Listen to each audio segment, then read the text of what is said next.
12 are still sending. I spoke to Kiwi Search and Rescue team members Mitchell Brown and Keith Norton a little earlier. Well, yesterday we were out in the field of operations. We had heavy snow, and that was pretty bitterly cold. And back here at the base, before we left, we had snow, and again this morning overnight, we've had about 5 centimetres of snow. And the temperature last night went down to, I think, minus 14 degrees Celsius. So we've had all our teams pretty well rugged up in their sleeping bags overnight and in their tents. So still just one man per sleeping bag at this stage? Yeah, well, the normal band has gone around, Mark. There's been plenty of offers and opportunities for sharing, but I don't think anyone's taken up on it just yet. The other report which has disturbed people here, Mitchell, is that 2 members of the search and rescue team were exposed to radiation. Yep, that's right. We had a flight that flew in the vicinity, in the wider vicinity, quite a way away from the Fukushima nuclear power plant. And as a precaution, with our monitoring, we have monitoring that's happening at every site we operate at, and the monitoring was being conducted in flight. And after the flight, we went through the normal processes, and it was a slightly elevated level. So as a precaution, we had the members fully decontaminated and cleaned, and they have since been monitored, and the situation is stable. In terms of that radiation factor, what precautions do you take that are different from a regular operation? Well, we've all got personal protective equipment that we have just in case of need, and if we need to rig up, we have that available to us at all time, and that's also to assist with our safe evacuation from any work site or from the base. But the reality is, we would have a significant amount of warning should anything happen at those power plants, and because of our distance from them, we would certainly be able to evacuate safely. Keith, last time we saw you was in Christchurch. How different is Japan? It's completely different to Christchurch as far as the devastation. I mean, Christchurch was bad enough, but here we see the power of nature at its worst. Tsunami has just cleared everything, and obviously it's gone up a valley that's been totally devastated, Mark. It's just unbelievable. Challenges are still the same there. You know, we focus on looking for somebody that's still living, but really in reality the conditions are so cold and a lot of snow around. Basically, it's assisting the local fire department and other rescue workers from, I think, the National Army, just doing a body search at the moment, but hopefully, you know, assisting where we can in any area that they want our help. Keith, we're seeing these pictures on the television and they look graphic. You're there in the middle of it. Yeah, it's quite a, as I said before, like a sobering effect on people's memories, but you just deal with it with the hand that you got, and basically give it your 100% commitment to looking for survivors or victims. Did what you saw beforehand, did it prepare you, or was it far worse? We saw the graphic nature on TV even before we come here, and it really sort of psyched ourselves up as far as what we're going to encounter. But our first day of operation certainly brought the reality home, and it's an unbelievable task of just recovering people through tangled forestry, houses, all sorts of debris there. It's just virtually, it's like a sort of bulldozer's gone up a valley and cleared everything, and then when you see clothing and bits of debris possibly about 20 metres or even higher in trees, just shows you the force that the tsunami come through. And we're also thinking of our buddies still working back in Christchurch. We took off last Sunday with a heavy heart, sort of leaving Christchurch behind, and it sort of tugs at the old heart when you sort of haven't completed the job there in Christchurch, but we know that the guys left behind were going to continue the recovery work in Christchurch, and we know they're doing a fantastic job, and we're just giving it our best shot over here, Mark. It's a story that's caused nationwide controversy. Some are upset by his claims, understandably so, but they are out there. Ken Ring has predicted a massive earthquake in New Zealand on March 20. A prediction, as we showed you last night, that's caused some to leave Christchurch. There are many more, especially in the scientific community, who just simply don't believe this prediction, saying it is false and causing unnecessary panic. We'll hear from one of those scientists shortly, and a psychiatrist who is angry about the emotional cost on an already stressed community. We approached Ken Ring himself on numerous occasions to front up, and he's declined, saying the information is out there and he has no desire to add to the hysteria. But he put forward a list of high-profile Kiwis. He says back his beliefs. Some of them might just surprise you. Here's Kate Lynch. February 3rd, 1931. February 22nd, 2011. Two of New Zealand's darkest days, both within hours of what Ken Ring calls a perigee, or supermoon. And he says another is on its way. Ken says over the next couple of days there's a high likelihood of another massive quake. You might be surprised to hear who believes him. I'd make sure on those particular days I was well clear of any large buildings, but only because I know of his predictions from the past, and I feel, I reasonably well trust him that he's probably going to get it close.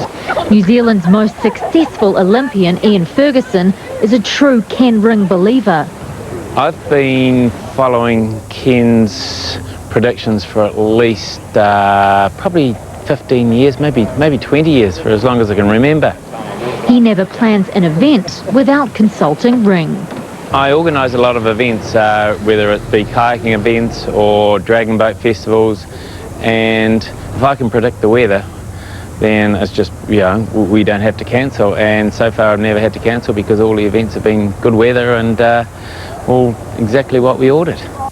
On March 20, the moon will be 356,577 kilometres from Earth, the closest it's been in 19 years. At the same time, it's a full moon. Ring says this creates an increased gravitational pull, causing higher or king tides. According to his theory, this puts more pressure under the Earth's crust, and at points of weakness like Christchurch, there is a greater chance of earthquakes. A long list of experts have rubbished his theories, saying they're not scientifically correct. To some, he's seen as a nutter and a scaremongerer, but he's got plenty of supporters. My friends at the Met Office, also Ken Ring, says we could have a small dollop of snow for the ski fields late in the week. Former TVNZ weatherman Brendan Horan swears by him. Then there's the organisers of the Auckland Santa Parade and Ellerslie Flower Show. They turn to Ken to pick the best days for their events. Ring's also a regular on Channel 7's Sunrise program in Australia. Well, for the verdict, we are joined by weather expert Ken Ring. And Crowded House frontman Neil Finn is an avid follower. Ken Ring chose the date for his wedding. Everyone predicts the weather. If you can fine-tune predicting earthquakes, then it's going to be even better in the long run. If someone can actually find out that they can do that and it comes right, but it's damn good warning. Ferguson says Ring isn't trying to scare people, and he has a message for the Moon Man's detractors. He's trying to help them by saying, hey, beware, be careful. And I'd say probably wait till after the event. And if he's right, then you should listen to him, and he may save some lives. But does predicting weather qualify you to predict quakes? We've heard one side, but as is obvious, there are plenty of experts who don't buy into Ken Ring's theory. We'll hear from a leading scientist shortly, and how to get help if these predictions have disturbed you, because they keep coming, this time for the United States based on a similar theory. That's after the break, and later Hayley Westner returns home and prepares to play a part in tomorrow's memorial service in Christchurch. After the earthquake, I just wanted to be home, like straight away.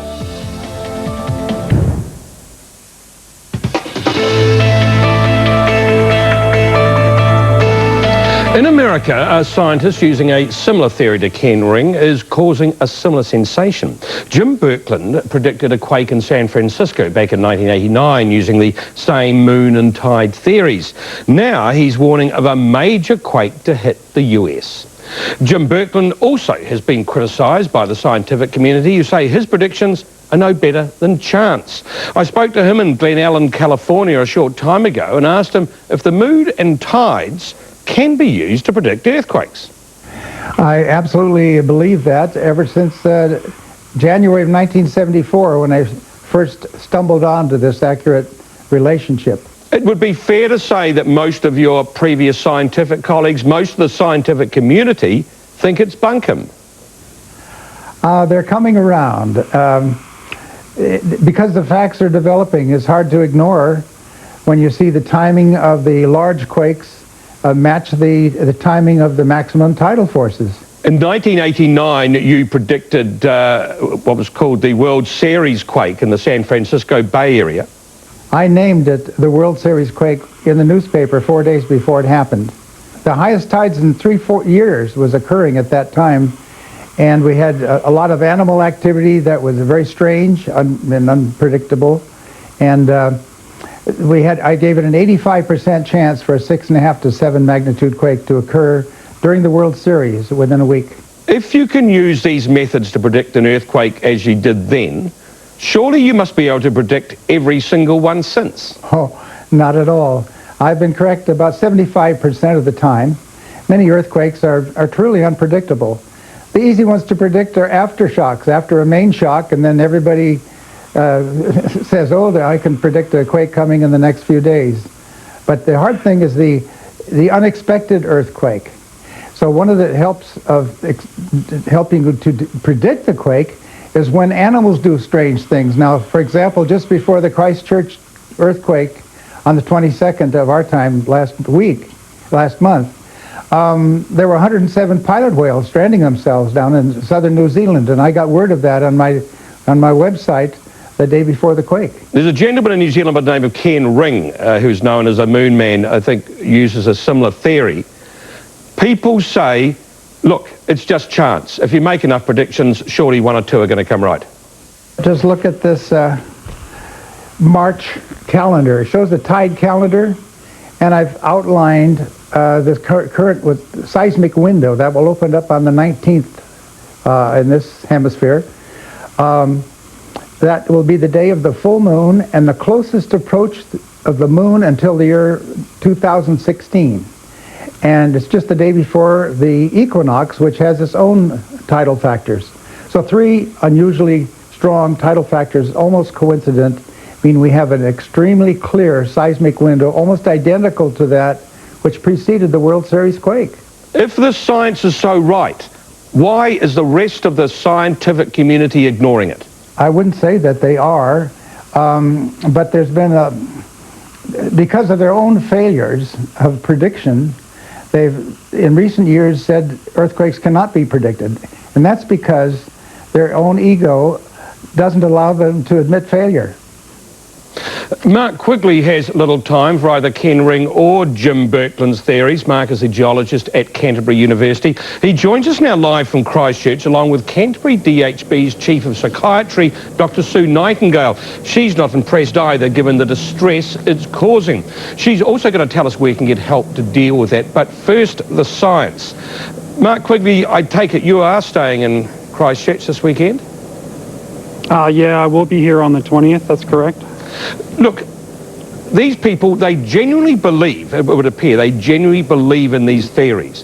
Is there a link between the moon, the tides, and earthquakes? I think, the important point, scientists have worked on this problem for over 100 years, and what they've found is that there's actually no correlation whatsoever between the proximity of the moon and the Earth in the timing of earthquakes. Now, we don't have to look very far back in time. We can actually, just with the memories fresh in our mind of the 9.0 earthquake in Japan, look at the timing of that earthquake with respect to the moon distance to Earth. Now, the moon was neither farthest away nor closest to the Earth at that time. It was actually midway in between. So if we were using the predictive techniques that these guys talk about, of course, we would have missed that one. And that was just the 5th largest earthquake that we've had in the last century. But the other important point is that earthquake neither occurred at high tide nor low tide, nor did it occur at a new moon nor a full moon. So it was actually right in between all these variables that a lot of people used to predict earthquakes. 100 years of science that has showed no relationship of the moon distance to the Earth for earthquakes, and probably a 1% increase in seismicity with the new moon and the full moon. But that is a very, very small amount and may only be related to some of the tidal earthquakes. But look, we heard from people like Ian Ferguson, who lay a lot of store in Ken Ring's predictions on weather, and a lot of people are buying into this. Yeah, well, we tend to forget predictions that are, well, I'll call them pseudo-predictions, that are incorrect. So it's very easy to wipe those away from our memories. Every now and then you get one right, but the thing is, if you make a prediction plus or minus a few days, new moons, full moons, perigees, apogees, you end up with about half the calendar colored in a lot of the time. And so, you know, the other thing these guys consider correct predictions are things like a magnitude 2.5 or a magnitude 3.5. Now, for those of us who have been in Christchurch, I mean, we felt hundreds and hundreds of these earthquakes. So, yeah, I can predict an earthquake. I mean, I can predict there'll be a magnitude 2 in the next few days. I can guarantee it. Somewhere in New Zealand, we get many, many hundreds of these earthquakes all the time. So listen, yeah. You know people are panicking. You know people are worried there in Christchurch. You can look them in the eye and say, listen, discount this theory. Yeah, I mean, the thing is, I don't want to play the game of actually countering a pseudo-prediction with another pseudo-prediction.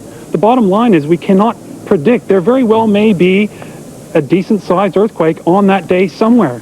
But in order for it to be a true prediction, it needs to have an approximate area, an approximate timing, an approximate depth, an approximate magnitude, and it needs to be reproducible through time. And these predictions are none of those. They first were for the Alpine Fault, that changed to North Canterbury, and then it changed to Christchurch. One might ask the question, on February 22nd, if Ken Ring had predicted his earthquake to be on the Alpine Fault, they might have come to Christchurch and actually been more in harm's way. So, you know, these things are not specific. They're essentially useless information. Useless. Thanks, Mark. Quickly, look, I want to bring in now this is the Chief of Psychiatry for the Canterbury DHB, Dr. Sue Nightingale.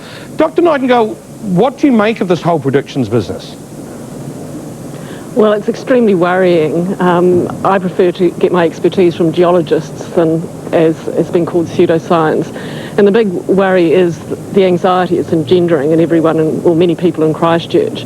We're all anxious enough, having lived through what we have lived through and with ongoing aftershocks and all the things that we're having to deal with post-earthquake without having it escalated like this. And the predictions... So, I mean, I guess... The predictions themselves are really, they're causing a lot more pain and distress for people you're seeing? Yes, they are causing more pain and distress than we need. I think it's important for us to say that there is certainly help out there for anyone that wants it, and I think that you might have the number there of the helpline that people can call.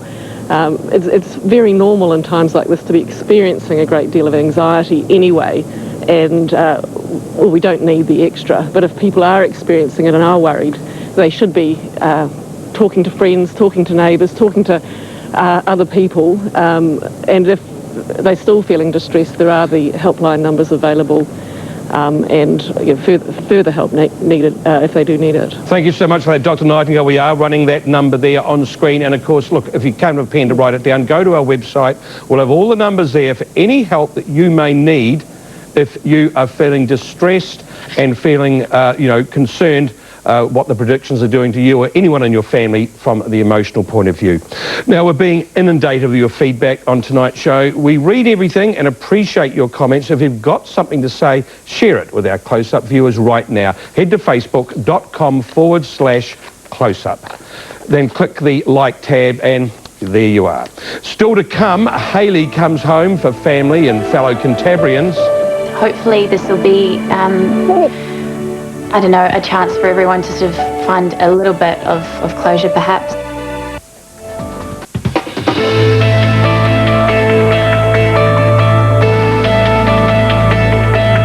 Like so many Kiwis, Hayley Westenra watched her home city crumble on a television screen half a world away and waited in anguish for news of friends and family. This morning she arrived in Christchurch to see the devastation for herself on the eve of the memorial service she will sing at tomorrow. As Matt Chisholm found out, it was a pretty emotional homecoming. Hello! How are you? It's just mixed emotions, really. It's nice to be here and to be with everyone. After the earthquake, I just wanted to be home, you know, like straight away. It's an emotional meeting. Just difficult being so far away and knowing that even if I did go home, like there was really nothing I could do to help, but it's just that feeling of wanting to be with your loved ones. Christchurch's favourite daughter, London-based singer Hayley Westenra, returning home to family and a devastated city. Oh my gosh, it's really scary. Well, it really is like a war zone, isn't it? It's all a bit surreal when you're just seeing it on, on a screen, on your TV screen. I think for a lot of Kiwis, it was that image of the cathedral kind of in tatters that really kind of hit home. Because I guess, like the streets of Christchurch, they're pretty much, well, they were my backyard, growing up.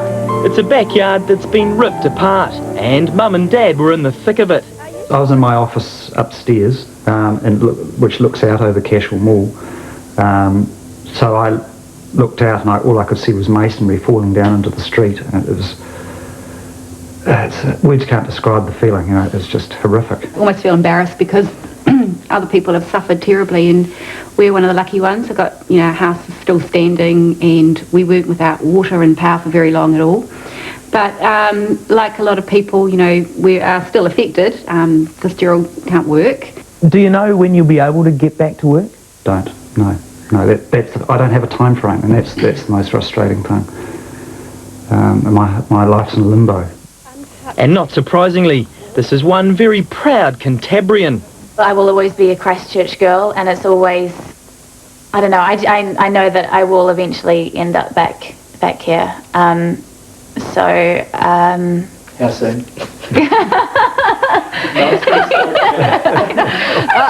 First time I've heard that definitely said. No. And she's keen to help her beloved city get back on its feet. First from London's Westminster Cathedral. I was invited to lead the national anthem, so that was really, nice. It was really nice to kind of to be able to do something.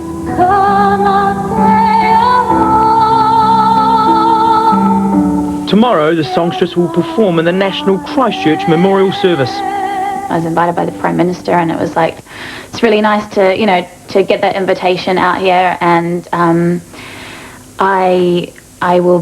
I'll be singing proud, and hopefully this will be, I don't know, a chance for everyone to sort of find a little bit of closure, perhaps. Until then, Hayley will enjoy spending time in the home she grew up in, with the family she now appreciates more than ever before. I still struggle to kind of take in all this devastation and what's happened to my home city. After something like this earthquake, you realise just how important family are, and okay.